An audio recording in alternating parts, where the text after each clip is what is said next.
지난 1회 동안에 한 번 더 찬양하시겠습니다.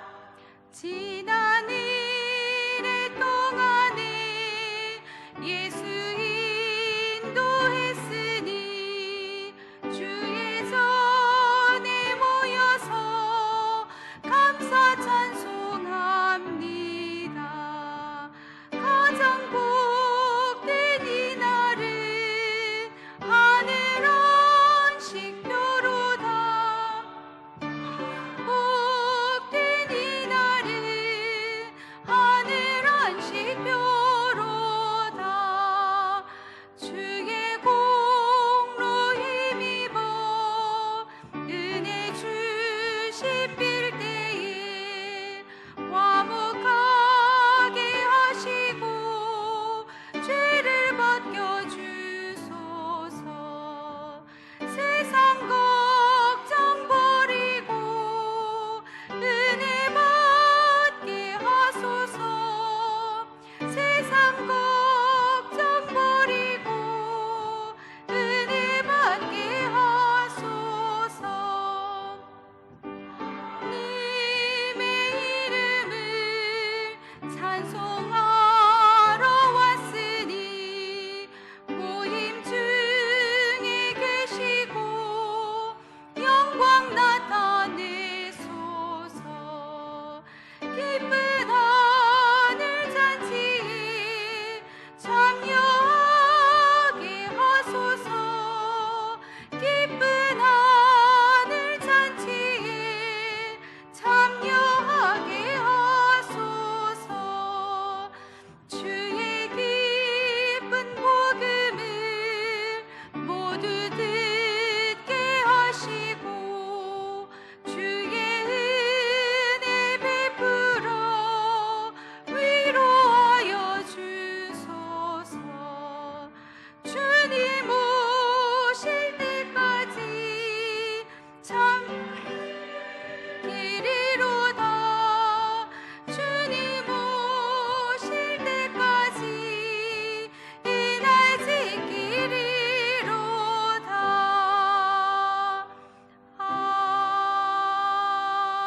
아멘.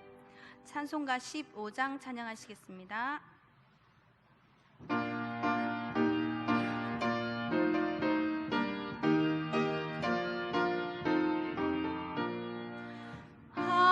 하나님의 크신 사랑 하늘에서 내리사 우리 맘에 항상 계셔 온전하게 하소서. 우리 주는 참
전능하신 아버지여 주의 능력 주시고 우리 맘에 임하셔서 떠나가지 마소서. 주께 영광 항상 돌려 천사처럼 섬기며 주의 사랑 영영토록 찬송하게 하소서. 우리들이 거듭나서 흠이 없게 하시고 후에 크신 구원받아 온전하게 하소서. 영광에서 영광으로 천국까지 이르러 크신 사랑 감격하여 경배하게 하소서. 아멘.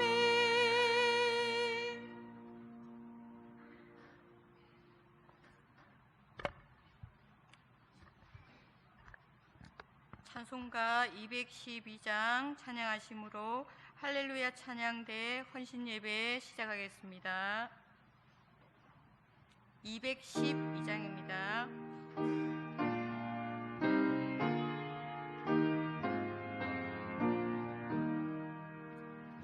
겸손히 주를 섬길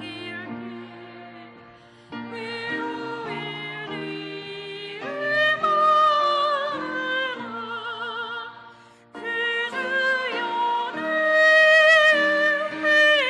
힘주사 잘 감당하게 하소서. 인자한 말을 가지고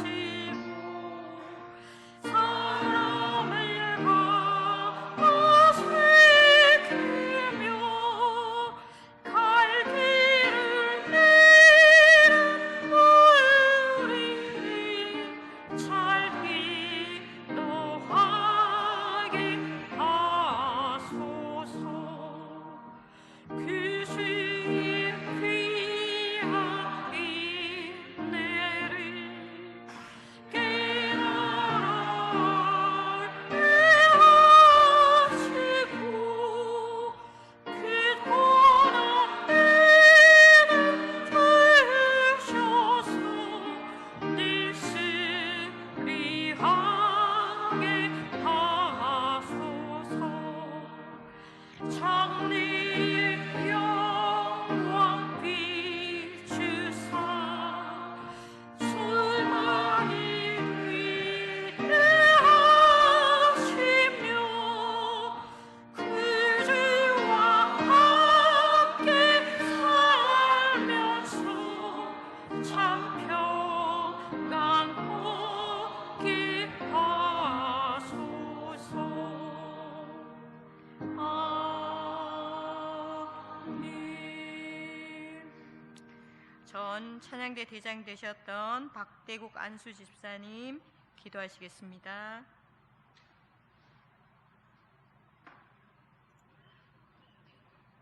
할렐루야. 호흡 있는 자마다 여호와를 찬양할지어다 말씀하신 하나님 아버지, 은혜와 사랑에 깊은 감사를 드립니다. 거룩한 주님의 날을 맞이하여 이른 아침부터 이 시간까지 하나님을 경배하며 하나님과 교회를 위해 봉사하며 헌신하게 해주시니 또한 감사를 드립니다. 이 시간에는 특별히 할렐루야 찬양대의 헌신 예배로 예배의 제단을 쌓게 하심을 감사드립니다. 여호와는 나의 목자시니 내게 부족함이 없으리로다 라고 고백한 다윗의 고백처럼 오늘 우리들도 헌신 예배를 통해 참 목자 되신 여호와 하나님만 나의 구주, 나의 하나님으로 고백하는 귀한 시간 되게 하여 주시옵소서. 인생의 풍파가 밀려와도 반석이신 하나님만 붙들며 우리의 삶을 주님께 맡기며 담대하게 살아갈 수 있는 굳건한 믿음을 더하여 주시옵소서. 우리 할렐루야 찬양대가 매 주일마다 드리는 찬양이 죽어가는 영혼을 살리며 하나님의 성원을 높이며 생명의 복음을 전하는 찬양의 입술이 되게 하여 주시옵소서. 이 시간에도 말씀을 들고 단위에 세워주신 담임 목사님에게 성령님이 함께 하셔서 준비하신 말씀을 잘 전파하게 하시기에 부족함 없게 하여 주시고 우리들도 함께 은혜를 사모하는 귀한 시간 되게 하여 주시옵소서. 이 시간에도 올려드리는 예배를 찬양을 우리 하나님 기뻐 받아 주시옵소서. 예배를 마치는 시간까지 하나님께서 홀로 영광을 받아 주시옵소서. 예수님의 이름으로 기도드립니다. 아멘.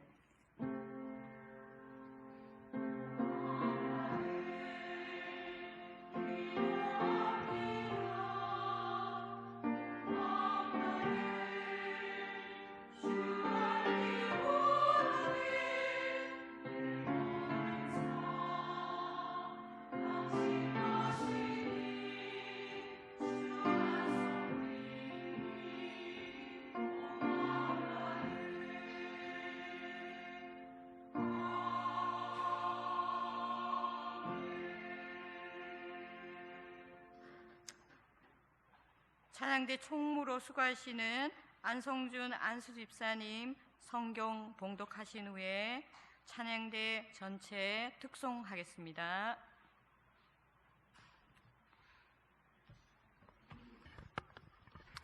이 시간 하나님 말씀은 시편 8편 1절에서 9절입니다. 시편 8편 1절에서 9절입니다. 제가 봉독하도록 하겠습니다. 여호와 우리 주여, 주의 이름이 온 땅에 어찌 그리 아름다운지요. 주의 영광이 하늘을 덮었나이다.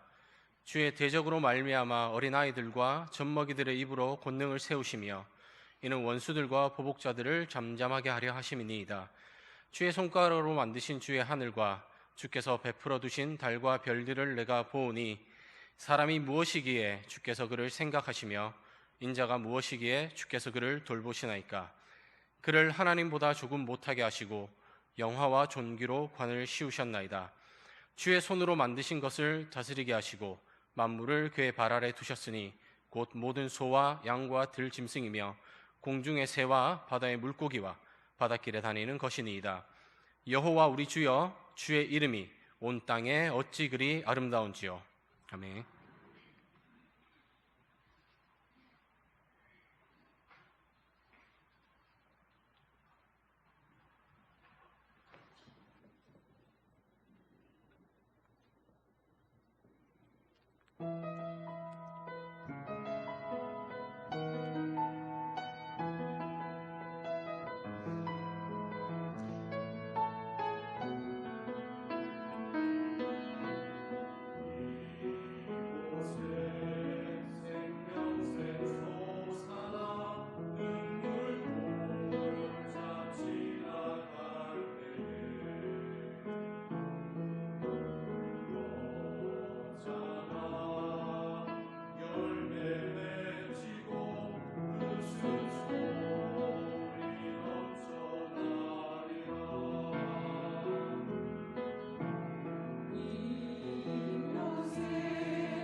찬양대에서 찬양하는 소리를 눈을 감고 가만히 있어 보면 새들이 날아다니고 꽃의 향기를 맡고 이 모든 이런 아름다운 세계가 하나님을 찬양하는 모습을 눈을 감고 있으면 보입니다.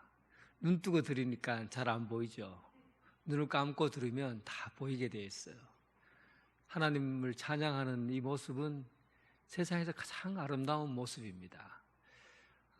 오늘 우리 찬양대, 할렐루야 찬양대 헌신 예배로 주님 앞에 드리는데, 우리가 찬양이 왜 이렇게 중요한가?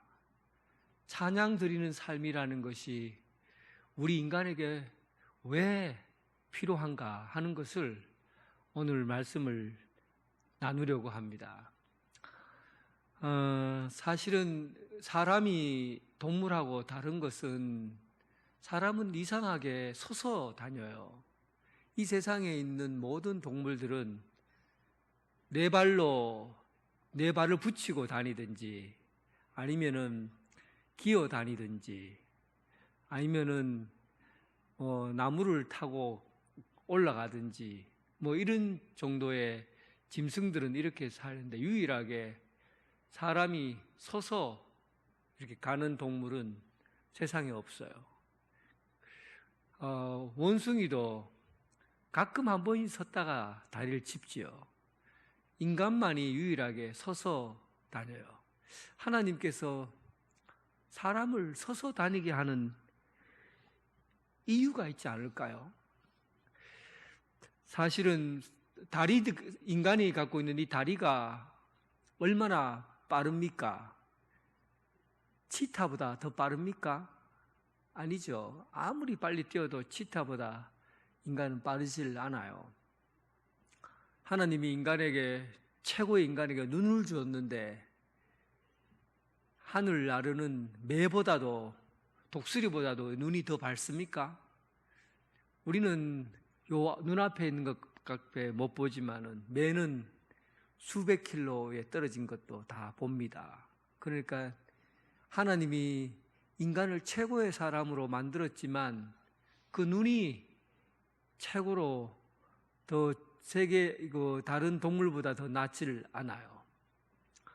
피부 중에서 가장 두껍고 튼튼한 피부, 악어.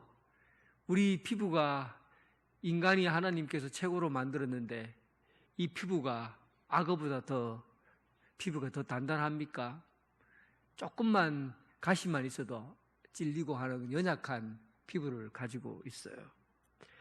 그런데 하나님께서는 우리 인간을 이 세상에 있는 모든 동물보다도 최고의 것으로 만들었다고 합니다. 기능을 얘기하는 게 아니겠죠. 눈이라든지 손이라든지 발이라든지 피부라든지 이런 기능을 가지고 최고라 하지 않았을 거예요. 그것은 바로 인간은 서서 다닌다는 겁니다. 서서. 발은 땅을 딛고 머리는 하늘을 향해 있는 거죠. 그러니까 인간이 최고인 것은 이 땅에 발을 디디면서도 하나님을 향하여 산다는 거죠. 하나님을 찬양할 수 있는 그 모습을 갖고 사는 유일한 것이 바로 인간입니다. 그래서 오늘날 하나님께서 인간을 최고의 사람으로, 최고의 것으로, 피조물 중에서 최고라고 할 만큼 그런 것으로 만든 것은 발은 땅에 붙이고 얼굴은 하늘을 향해 걷는 사람이기 때문이에요. 이 하늘을 향한다는 것은 하나님을 찬양하고 하나님께 감사드리고 하나님께 영광 돌릴 수 있는 삶을 살 수 있도록 만들었기 때문에 인간을 최고의 단계에 있는 것이라고 보는 겁니다. 오늘 이 내용의 중심에 있는 내용이 시편 8장이고요. 그리고 여러 개의 시편에 있는 내용들을 가지고 말씀을 나눌 겁니다. 시편 8편 6절 우리 한번 같이 읽어보겠습니다.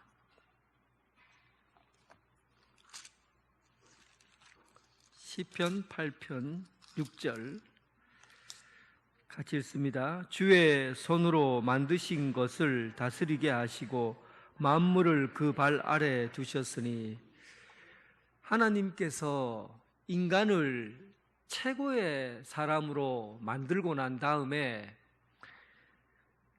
이 세상을 다스릴 수 있도록 해주셨다는 거예요. 세상의 모든 피조물을 다스릴 수 있도록 해준 겁니다. 그것은 이 세상의 모든 만물들을 다스림에 있어서 하나님께서 사람을 우월하게 만드셨다는 거죠. 그러니까 나무는 오래된 나무가 굉장히 우월한 것이라고 해도 사람은 그 나무를 가지고 잘라서 책상을 만들기도 하고, 또 나무를 잘라서 연필을 만들기도 하고, 나무를 잘라서 신문을 만들기도, 종이를 만들기도 합니다. 그러니까 사람은 우월한 나무를 이용하고 또 사용할 수 있는 거죠. 그러니까 사람은 이 땅에 있는 것을 다스릴 수 있도록 해주셨어요. 소는 힘이 셉니다. 그런데 이 힘센 소를 잘 다루어서 밭을 갈게 하고, 또 물건을 실어 나르게 하고, 그리고는 또 소고기를 제공해 주도록 하잖아요. 사람이 동물을 다스리는 겁니다. 우수한 것을 가지고 있다 그래도 사람은 그것을 다 이용하는 거죠. 새들을 보고서 하늘을 나를 수 있도록 새들의 모양을 본떠서 하늘을 나를 수 있는 비행기를 만들어냈습니다. 이것은 하나님께서 사람에게 주신 우월한 능력이죠. 이렇게 해서 이 세상에 있는 만물을 다스려 가라고 한 거죠. 그러니까 이런 일을 제공해 준 하나님에게 이 시편 기자는 놀라운 노래를 부르는 겁니다. 사람이 이렇게 사람에게 우월한 것을 주신 사람에게 이들은 노래를 부르는 거죠. 이런 하나님 앞에 우리는 어떻게 노래를 부를까? 사람이 무엇이기에, 도대체 내가 누구인데 이렇게까지 인간에게 영광과 존귀의 관을 씌워주십니까? 이렇게까지 사람이 도대체 무엇이기에, 인간이 도대체 무엇을 했기에 이렇게 세상 만물을 다스리고 통치할 수 있도록 존귀와 영광의 관을 씌워주셨습니까? 이제 이 이유를 알아야 되겠다는 거예요. 시편 8편의 기자가 하는 얘기입니다. 이 이유를 알아야 되겠다는 겁니다. 여러분도 오늘 동일한 질문을 던질 수 있어야 됩니다. 이 세상에 있는 모든 만물들을 다스리고 통치할 수 있도록 영광의 관을, 존귀와 영광의 존귀의 관이라는 것은 통치자를 의미하거든요. 인간은 모든 것들을 다 통치하고 다스릴 수 있도록 해주셨어요. 어떻게 도대체 우리가 뭐기에 이런 영광과 존귀의 관을 씌웁니까? 그리고는 그가 하는 말이 9절에 여호와 우리 주여 주의 이름이 온 땅에 어찌 그리 아름다운지요 하고 그 이유에 대해서 스스로 답을 하는 거죠. 이것은 불만을 얘기하는 것이 아니라 하나님이 사람을 이렇게 존귀하게 영광의 관을 씌워서 세상을 다스리려고 한 것은 바로 하나님을 찬양하게 하기 위해서다. 하나님께 그의 이름을 영광 돌리기 위해서다 하는 것을 나타내기 위해서요. 이건 즉각적인 반응으로 하나님께 찬양하라는 겁니다. 근데 여러분들이 이 사실에 대해서 얼마나 감각이 무딘지 몰라요. 하나님으로부터 오는 그 은혜에 대해서 즉각적으로 반응하는 이 사실이 오늘 당연한데도 불구하고 하나님 앞에 감사하고 찬양하는 것이 우리 인간이 누려야 될 당연한 것인데도 불구하고 우리는 이런 반응에 대해서 무감각하다는 거예요. 단지 10% 정도만 하나님 앞에 감사하고 나머지 90%는 무감각합니다.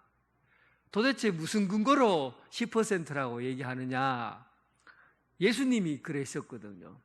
예수님께서 어떤 마을을 지나가고 있는데 문둥병에 걸린 나병 환자 10명이 저 멀리서 소리를 지르는 거예요. 문둥병에 걸리면 예수님 앞에 가까이 못 오잖아요. 막 멀리서 거리를 띄워야 되니까 저 멀리서 예수님에 대해서 예수님에게 소리를 지른 거예요. 그러면 사람에게 가까이 오지 않는데 예수님을 보고서 예수님이 나를 다윗의 아들 예수여 나를 불쌍히 여겨주소서 하고 소리를 치려면 문둥병이 얼마나 오랫동안 관찰하고 예수님의 동선을 파악하고 멀리 사람에게 가까이 가지도 못하는데 어떻게 예수님인 줄 알아봤을까요? 간절했잖아요. 자기 나병에 걸린 그 병이 불치병이고 손가락이 떨어져 나오고 발가락이 떨어져 나오고 눈이 뽑히고 얼굴이 다 찌그러지고 이런 상태의 세월을 인간으로서의 삶을 살지 못했던 그 인생을 생각하면 예수님을 통해서 낫고자 하는 열망, 갈망이 얼마나 그 목마름이 심했겠어요.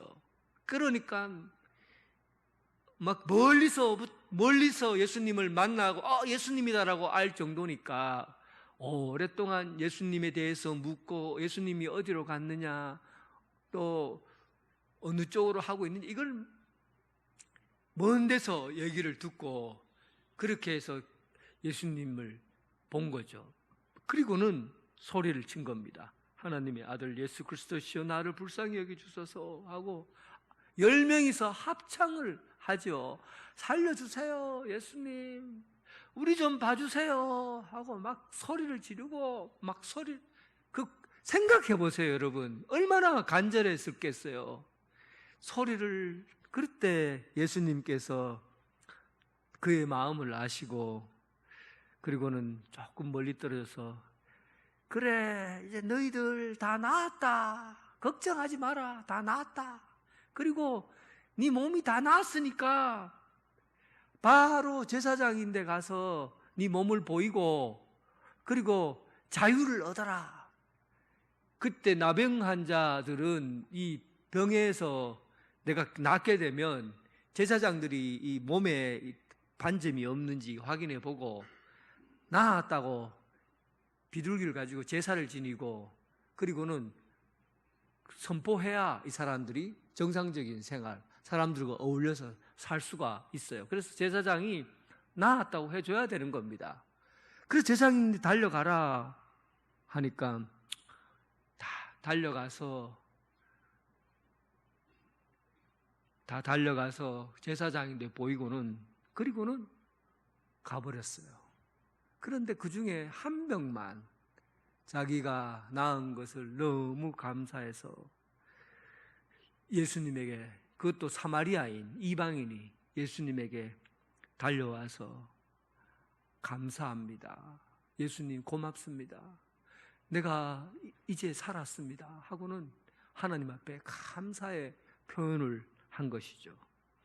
몇 명이 그냥 갔습니까?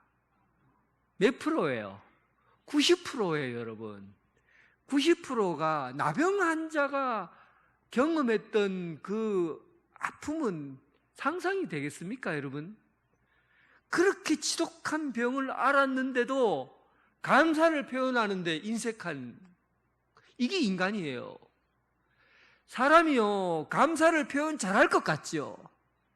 내가 뭔가 받으면은 감사할 것 같죠. 그런데 여러분, 감사하는 것이 대체적으로 인색해요. 그냥 뭐 꼭 내가 감사하다고 말해야 되나? 표현해야 되나? 말 안 해도 다 알겠지.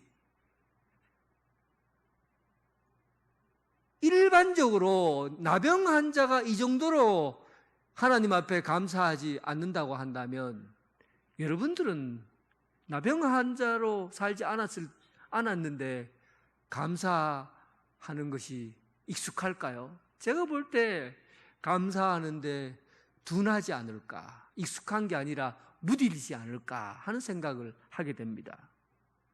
그런데 그런 결과가, 이게 여러분, 감사한다고 돌아온 사람과 감사하지 않고 그냥 간 사람과의 결과는요, 엄청난 차이가 있습니다.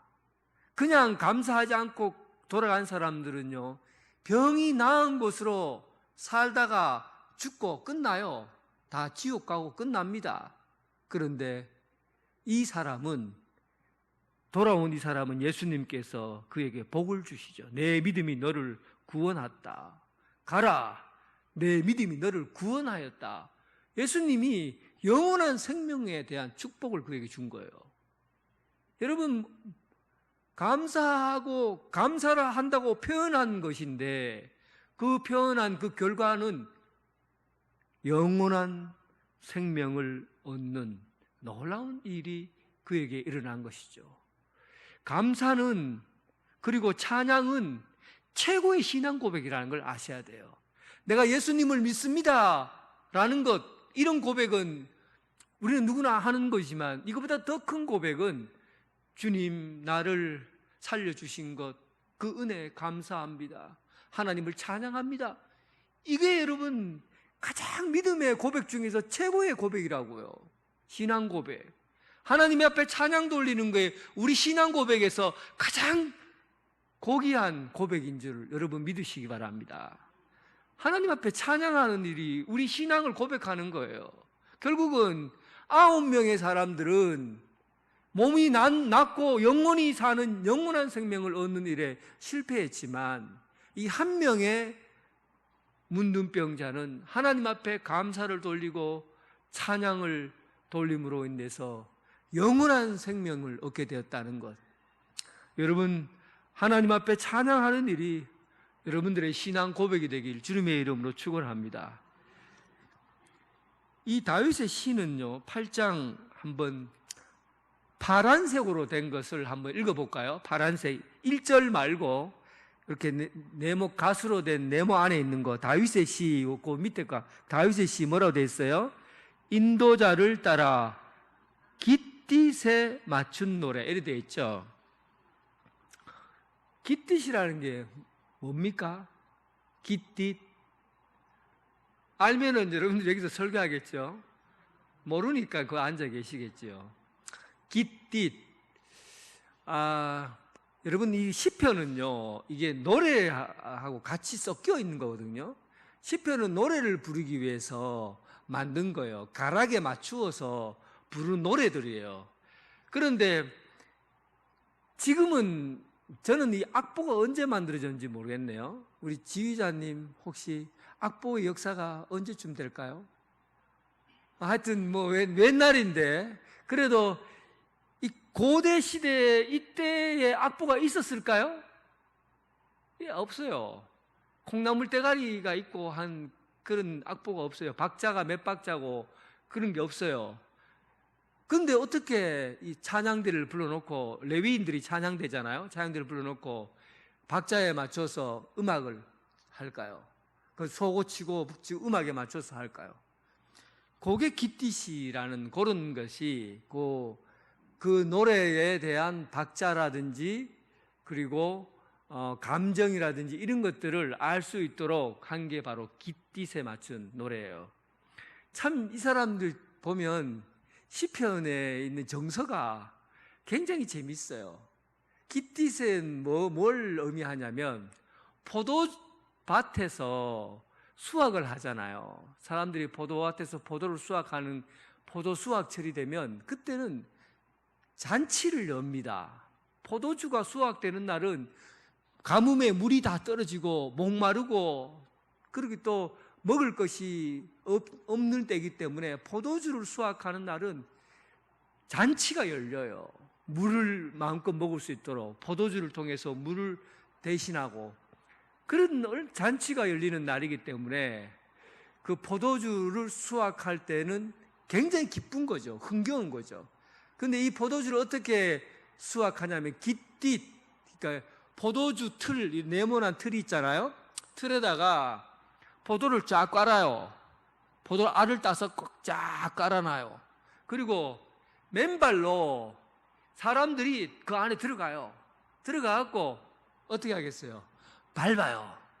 포도주를 딸 때 신날까요? 아니면 짜증날까요? 기분이 언짢을까요? 어떨까요? 신나죠. 그러니까 신나는 발자국이 나는 어떤지 몰라. 근데 그 사람들은 다 알아. 신나요. 신나. 이 박자에 맞추어서 부른 노래라고요. 우리는 모르죠. 근데 이스라엘 사람들은 아는 거예요. 이 노래는 자, 성가대 지금부터 4분의 3박자예요. 이렇게 하고 8분의 6박자예요. 이렇게 하는 게 아니라 이 사람들은 자, 깃딧에 맞춘 노래예요. 아, 깃딧에 맞춘 노래. 전복, 전복, 전복, 전복, 전복. 아, 이렇게 노래 불러요. 전복, 전복. 이렇게 해서 이 박자에 맞추어서 악기를 노래하고 이 시편 노래를 하는 거죠. 그래서 이 시편 8편은 굉장히 기쁘고 즐겁고 그리고 빠른 템포의 음악을 갖고 있는 그런 노래들이에요. 그러니까 하나님을 찬양하는 노래들은 굉장히 밝고 박자가 경쾌하고 그리고 리듬감이 있는 노래들로 되었으리라 저는 추측을 해요. 왜냐하면 제가 직접 못 들어봤기 때문에 잘 몰라요. 그러나 깃딧에 맞춘 노래인 걸 봤을 때 하나님을 찬양하는 것은 참으로 밝고 기쁘고 그런 즐거운 것으로 어울리는 찬양이라 생각합니다. 그래서 우리가 찬양대에서 사실은 찬양할 때 대부분 예배 찬송은 우울한 걸 하면 안 됩니다. 예배에 드리는 성가대 찬양은 절대 우울한 내용에 축 처지는 음의 내용을 가지고 찬양을 하면 안 돼요. 거의 깃딧에 맞춘 노래로 발급, 그 다음에 영적으로 하나님을 찬양하는 그런 노래들로 예배곡으로 들어가지 막 슬픈 비 오는 듯한 노래들, 예배 드고 나면 막 짐이 어깨가 쿡 처지고 우울한 노래들을 하면은 그 예배에 맞질 않아요. 깃딧에 맞는 노래의 찬양이어야 해요.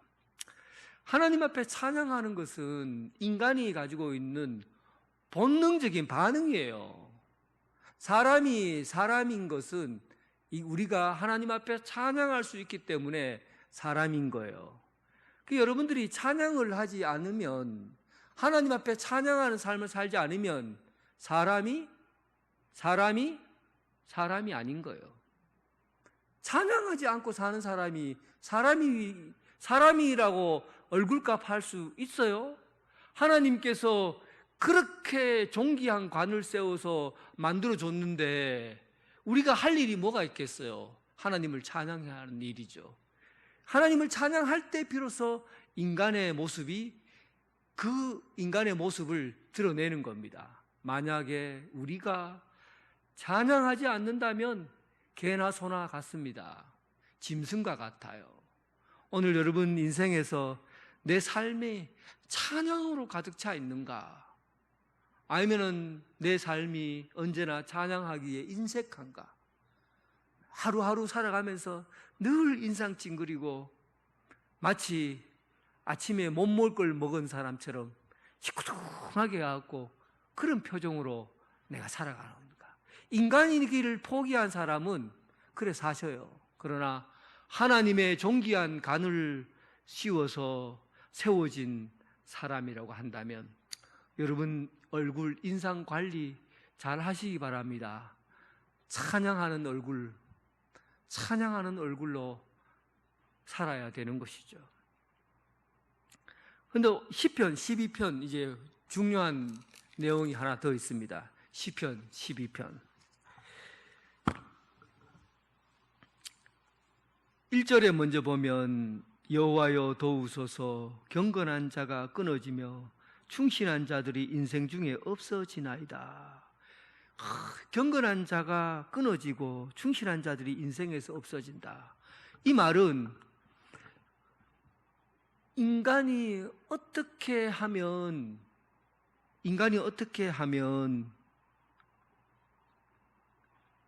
우리가 무너지는가? 인간은 어떤 삶을 살면 무너지는가 하는 것을 이 12장에서 알려주고 있어요. 인간은 언제 무너지냐 하면 찬양하는 입술이 아니라 원망하는 입술, 거짓말하는 입술, 찬양 대신에 다른 입술을 가지고 노래하며 살 때 그 사람이 무너진다는 겁니다. 그런 인간은 무너지는 인간이에요. 한번 보세요. 12장 2절 같이 읽어보겠습니다. 그들이 이웃에게 각기 거짓말을 하며 아첨하는 입술과 두 마음으로 말하노라. 3절 여호와께서 모든 아첨하는 입술과 자랑하는 일을 끊으리로다. 입술이 해야 될 일이 하나님을 찬양하는 일이어야 되는데 그 입술에서 하나님을 찬양하지 않고 다른 소리가 나오는 거예요. 사람을 비난하고 욕하고 거짓말하고 아첨하고 속이고 위선적인 말하고 이런 말을 하는 사람은 그의 입술이 끊어지리라. 그의 영혼의 영적인 삶의 상태가 무너지리라는 겁니다. 그래서 인간이 영적으로 허약한지 튼튼한지 저는 여러분들 보면 댐방합니다. 어떻게 댐방합니까? 찬양을 하고 입술에서 나오는 게 찬양의 목소리가 나오는가? 아니면 그 입술에서 비난하고 욕하고 아첨하는 입술인가? 그 영혼을 보면 얼마나 허약한지 건강한지를 알 수가 있어요. 어떤 입술에서 건강한 신앙생활이 나오겠습니까? 찬양하는 입술에서 하나님께서 그에게 종기의 관을 씌우신 그 얼굴에서 빛이 나게 하는 것은 인간이 찬양할 때예요. 그런데 그 입술에서 영적으로 참 위선적이고 또 이중적인 말을 하고 비난하고 걱정하고 근심하고 불안해하고 영적으로 허약해지는 거죠. 찬양하지 않는 사람은 영적으로 건강성을 잃어버리게 됩니다. 반면에 찬양하는 사람은요, 사망의 음침한 골짜기를 다녀도 해를 잊지 않아요. 사망의 음침한 골짜기를 다녀도 해를 잊지 않을 것은 주께서 나와 함께 하심이라. 찬양하는 입술에서 나오는 이야기입니다. 여러분 지금 인생의 골짜기를 걸어가고 있는 분이 있습니까? 아침에 눈 뜨면 삶의 무게가 너무 커서 눈 뜨기 싫고 그냥 계속 눈 감고 있었으면 좋겠다 하는 생각이 드는 분이 있어요? 삶이 지쳐서 낙이 없다고, 삶에 낙이 없어요. 기쁨이 없어서 그냥 사는 게 원망스러운 그런 분이 있습니까? 찬양하십시오. 여러분 입술에서 찬양을 회복해 보세요. 하나님의 은혜를 기억하고 그 찬양을 회복해 보세요. 그러면 여러분 어딘가 모르게 힘이 솟을 겁니다. 눈이 번쩍 뜨여져요. 눈이 번쩍 뜨여지고 힘이 솟아요. 찬양하는 입술에서 하나님께서 그에게 사망의 음침한 골짜기를 다닐지라도 우리가 넘어지지 않도록 주께서 우리를 잡아주신다는 겁니다. 여러분 입술에 찬양 이외에 다른 것을 담지 마십시오. 온전히 하나님을 찬양하는 입술로 살아가는 여러분 되시길 주님의 이름으로 축원합니다. 찬양을 하면요 신비에 눈이 띄입니다. 찬양을 자주 하는 사람은 즐거운 마음으로 하나님의 이름을 찬양하는 사람은요 신비를 그냥 지나치질 않아요. 소리를 들어요. 길 가러 가다가 찬양을 하는 사람은요 꽃들이 피어 있으면 거기에서 하나님이 나를 향해서 웃고 계시네 라는 것을 발견하게 됩니다. 하나님이 나를 이렇게 웃게 해주시네. 또랑이 물 흐르는 소리를 보고요, 저 아름다운 할렐루야 찬양대 소리 같다, 막 이런 느낌이 드는 거죠. 얼마나 아름다운 목소리인가. 새들이 날아가는 소리를 듣고도 음성을 듣는 거예요. 여러분, 이 하나님을 향해 있는 사람들은 모든 자연 만물에 대해서 귀가 열립니다. 눈이 열려져요. 신비의 세계죠. 모든 세계가 다 하나님을 향해서 뭔가 이야기하고 있는 것을 우리는 알게 되는 건데, 그런 사람은 누가 그것을 알게 되냐면 찬양하는 사람에게 있어요. 하나님께 늘 찬양하는 사람은 하나님을 바라보잖아요.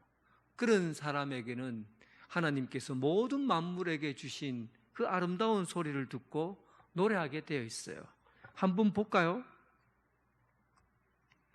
저는 여러분들도 그럴 수 있다고 생각하는데, 혹시 찬송가 79장 한번 쳐주실래요? 네, 79장. 여러분들이 한번 제가 한 얘기를 듣고 이 찬송가를 한번 불러보세요. 그러면 참으로 찬양하는 사람에게 어떤 눈이 있는지를 이 고백에 담겨져 있는 노래를 한번 보게 될 겁니다. 찬송가 79장 1절 2절만 할 거예요. 주 하나님 지으신 모든 세계 내 마음속에 볼 때 하늘에 울러 퍼지는 내서 주님의 권능, 숲속이나 험한 골짜기에 숲속이나 험한 골짜기에 지저귀는 저 새소리들과 기드는 새소리들과 고요하게 흐르는 시냇물을 주님의 검시 노래, 주님의 높고 위대하심을, 주님의 높고 위대하심을 내 영혼이 찬양하네. 주님의 높고 위대하심을 내 영혼이 찬양하네. 보세요, 여러분들이 그런 사람이잖아요. 여러분들이 찬양을 하니까 모든 자연 세계가 하나님의 소리로 가득 차 있다는 것을 고백하게 되잖아요. 신비스럽지요. 하나님을 찬양하는 사람은 이렇게 하나님과 가까이 갑니다. 하나님의 마음을 알고요, 하나님의 소리를 듣고 하나님의 음성에 응답하며 살게 되는 것이죠. 하나님께 찬양 돌리는 여러분 되시길 주님의 이름으로 축원합니다. 마지막으로 찬양은 언제까지 해야 하느냐? 찬양은 언제까지 해야 되느냐? 저는 이 찬양이 언제까지 되어야 될지 시편 150편 시편 150편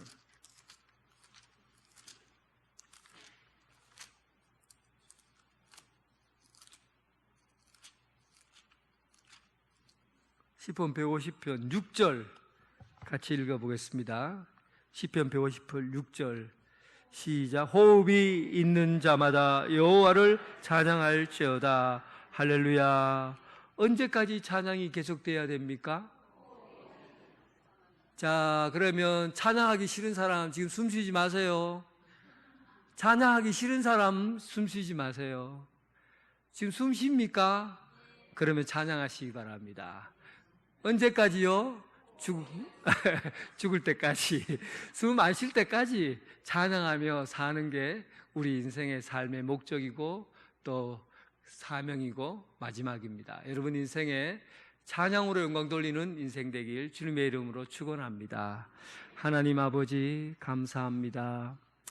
우리가 숨을 쉬고 살면서 하나님 찬양하는 것을 가장 기쁨으로 여기고 우리 인생의 모든 인간의 감정을 찬양으로 인생을 살아가게 하여 주옵소서. 자꾸만 영적으로 무디어져서 우울해지고 나태해지고 입에서 나쁜 소리 나오고 거짓말하고 속이고 이런 아첨하는 말로 사는 입술이 아니라 오직 거룩하신 하나님을 찬양하며 영광 돌리는 삶 살게 하여 주옵소서. 할렐루야 찬양대가 그 임무를 맡았습니다. 거룩한 임무를 맡았습니다. 예배 드리는데 온전히 하나님을 향하는 찬양대 되게 하여 주옵소서. 예수님 이름으로 기도드립니다. 아멘. 봉헌 찬양 211장 찬양하시고 회개를 수고하시는 최은경 권사님 봉헌 기도하시겠습니다. 찬송가 211장 찬양하시겠습니다.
기도하겠습니다.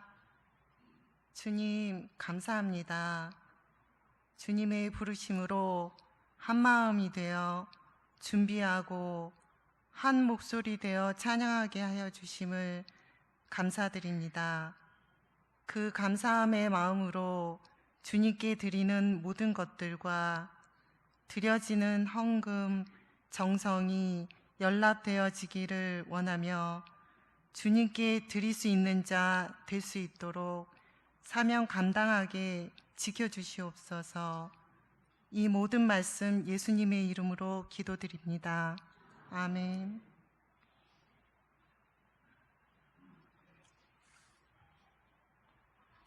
결단 찬양 31장 찬양하시고 목사님 축도하심으로 할렐루야 찬양대 헌신 예배 마치겠습니다.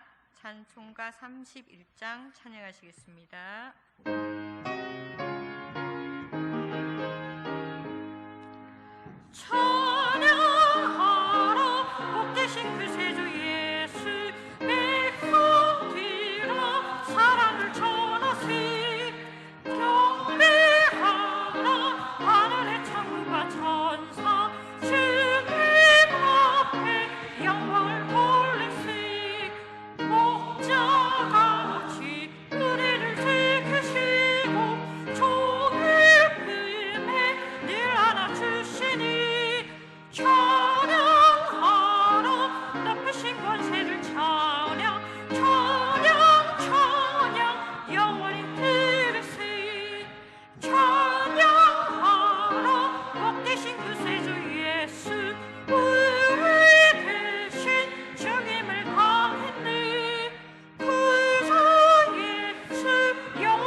앞에 들으시 그 예수 세상을 이기시고 영광 중에 또다시 오시리 찬양하라 높으신 권세를 찬양 찬양 찬양 영원히 들으시.